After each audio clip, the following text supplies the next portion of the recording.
my channel. I'm Rachel, the owner and creator here at the Eclectic Cottage in Spokane, Washington.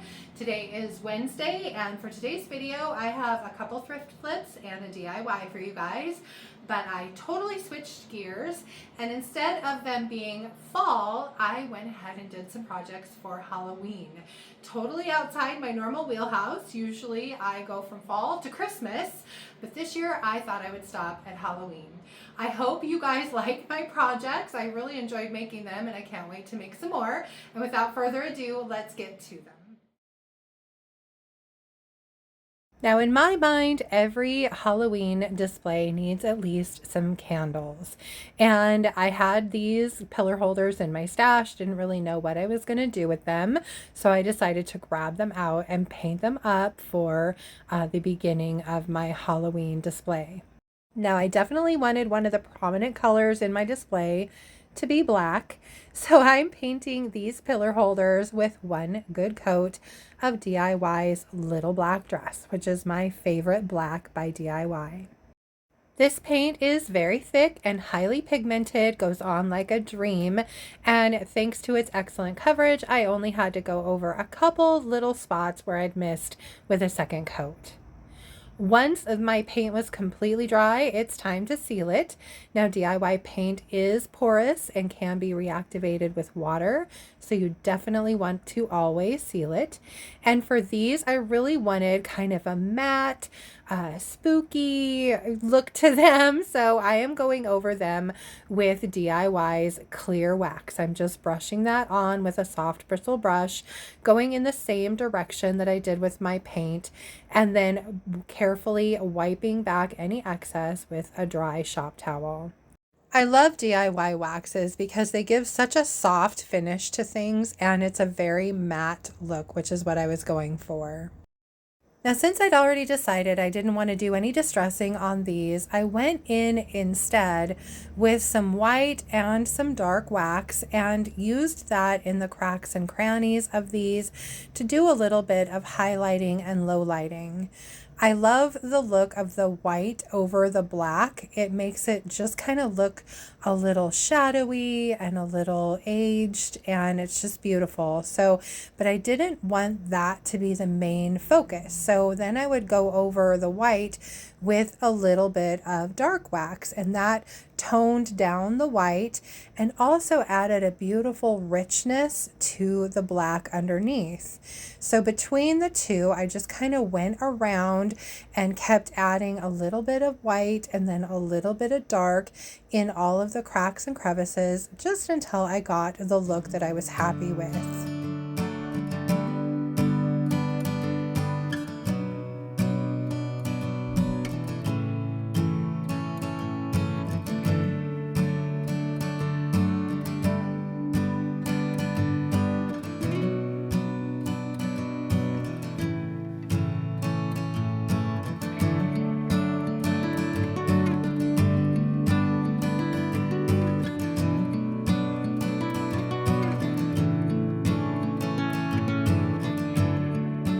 Once I was finished with my colored waxes, these guys are done, and I have to say I really love the look of the white with that dark wax over this black. I think it's the perfect look for Halloween.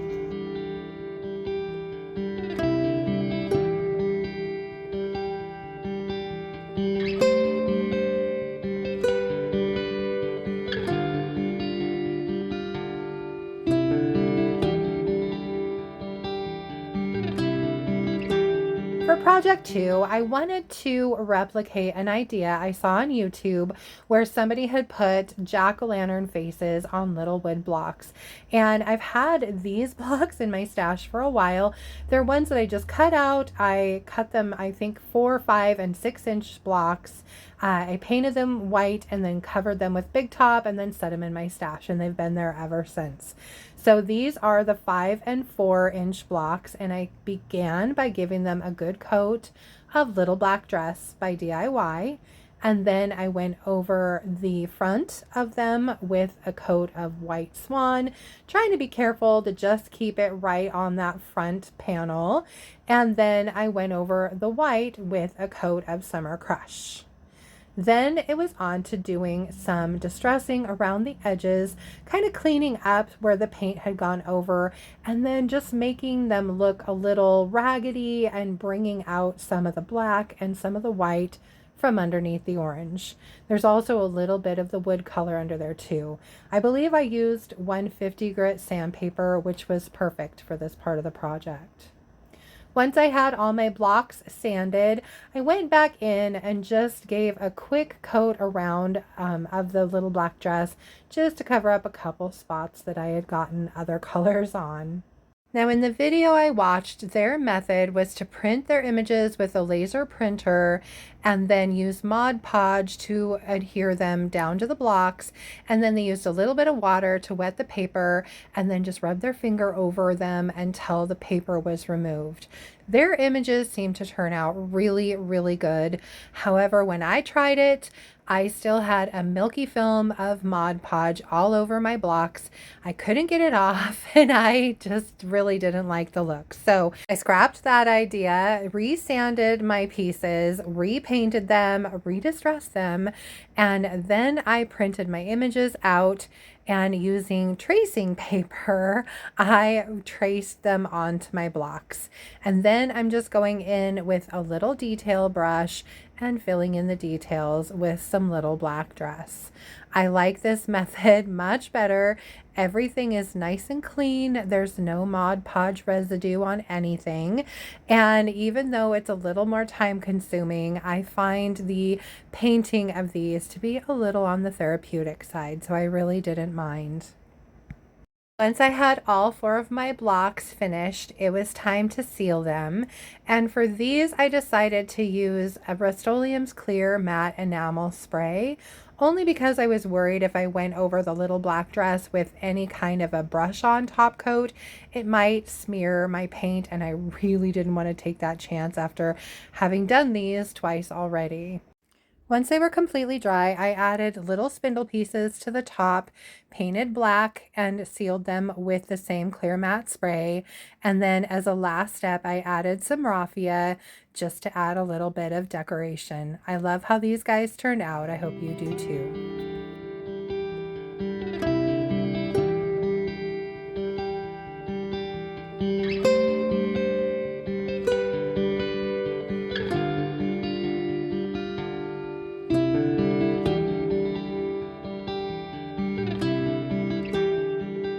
My third and final project is kind of a fun one. I am using Amazing Casting Resin. It's a 2-part resin. You just mix up equal parts of each of the containers, and then I'm pouring it into this gorgeous new mold by Redesign with Prima called Falling Leaves Fantasy. Now I apologize, for some reason when I hit record, it didn't get the first part of this video. But what I did here is I filled up my molds and I let my resin almost set completely. I just kept a really good eye on it, and I popped the castings out while they were still a little pliable. And then I bent them into shape as best I could over the top of this pumpkin. Once I had them kind of formed where I wanted them, I took them back off, put a little bit of Titebond Quick and Thick on the back, reattached them, folded them kind of back down, pushed them into place, and then I'm using blue painter's tape to just really tightly hold these in place while they dry. So I ended up doing 2 big leaves, 1 small leaf, and then 1 of the folded over leaves. Now, I have to admit, I was a little bit nervous about this whole process, but I think it turned out really well. The key, I believe, is just making sure that you take your castings out of the mold as soon as they are completely white. Just keep an eye on them and make sure that the second that they're white, you go ahead and very carefully remove them from your mold. Once I had all my tape removed and I was happy with how everything looked, it was on to painting my pumpkin. Now again, for this, I chose DIY's little black dress, and I ended up going over the entire pumpkin with 2 good coats of the paints.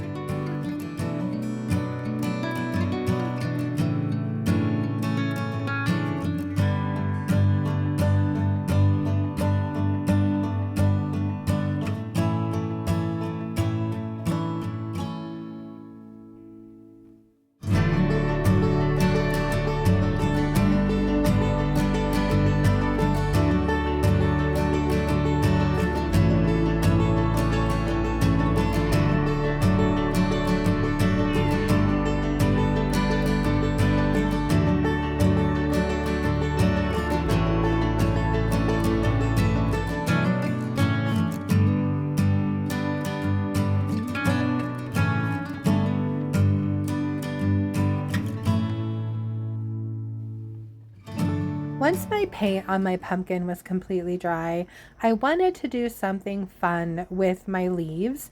And so I grabbed DIY's liquid patina called Pennies from Heaven, which is an absolutely gorgeous copper patina, and a makeup sponge from the Dollar Tree.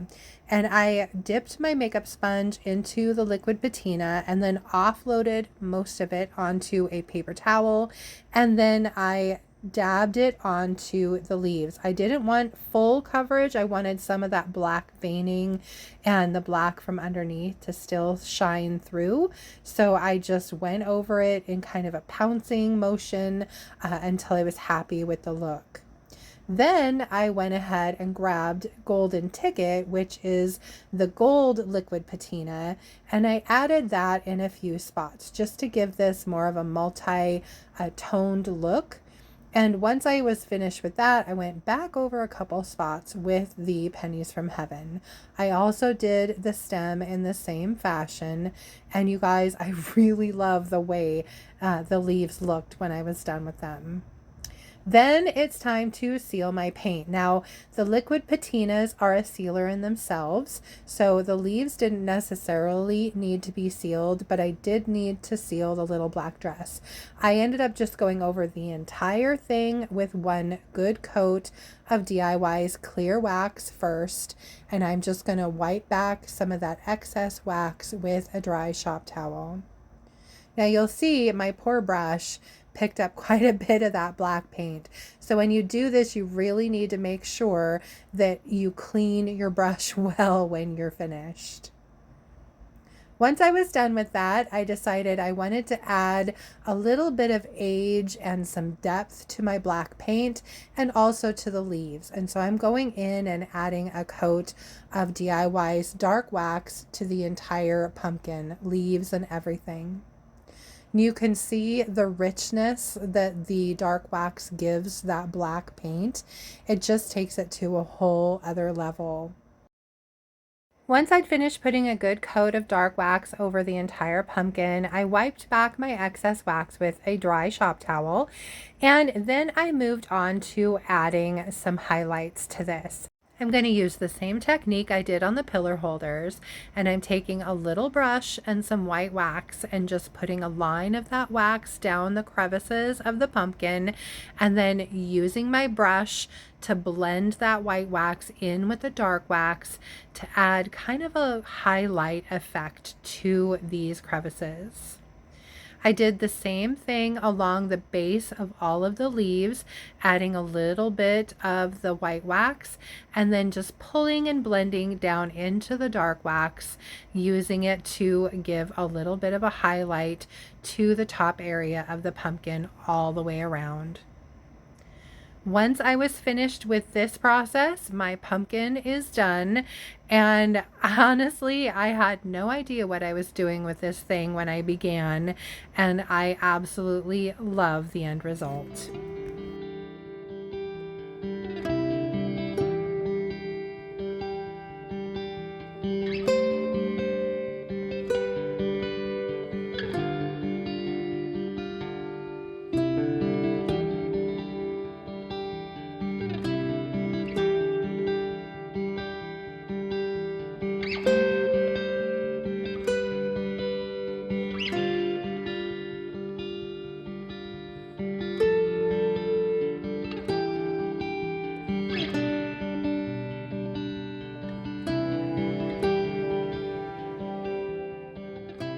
That's it from here for today, you guys. I hope you liked my Halloween projects and I hope you enjoyed the video. If you did, please remember to give it a thumbs up. I so appreciate that. And if you haven't already, I would love it if you would subscribe to my channel and then just hit the little notification bell so you don't miss anything. And then don't forget to drop a comment below. Let me know, did you have a favorite project today? And if you did, which one was it? Also, just a quick reminder, the paint and products you saw me use today can be purchased through me at my website. And that's www.theeclecticcottagespokane.com. It's listed below in the description box, as well as all of the products that I used today. So check those out there. I carry DIY paint and products, as well as Sweet Pickins milk paint, some Recycled Treasures decoupage papers, and of course Redesign with Prima.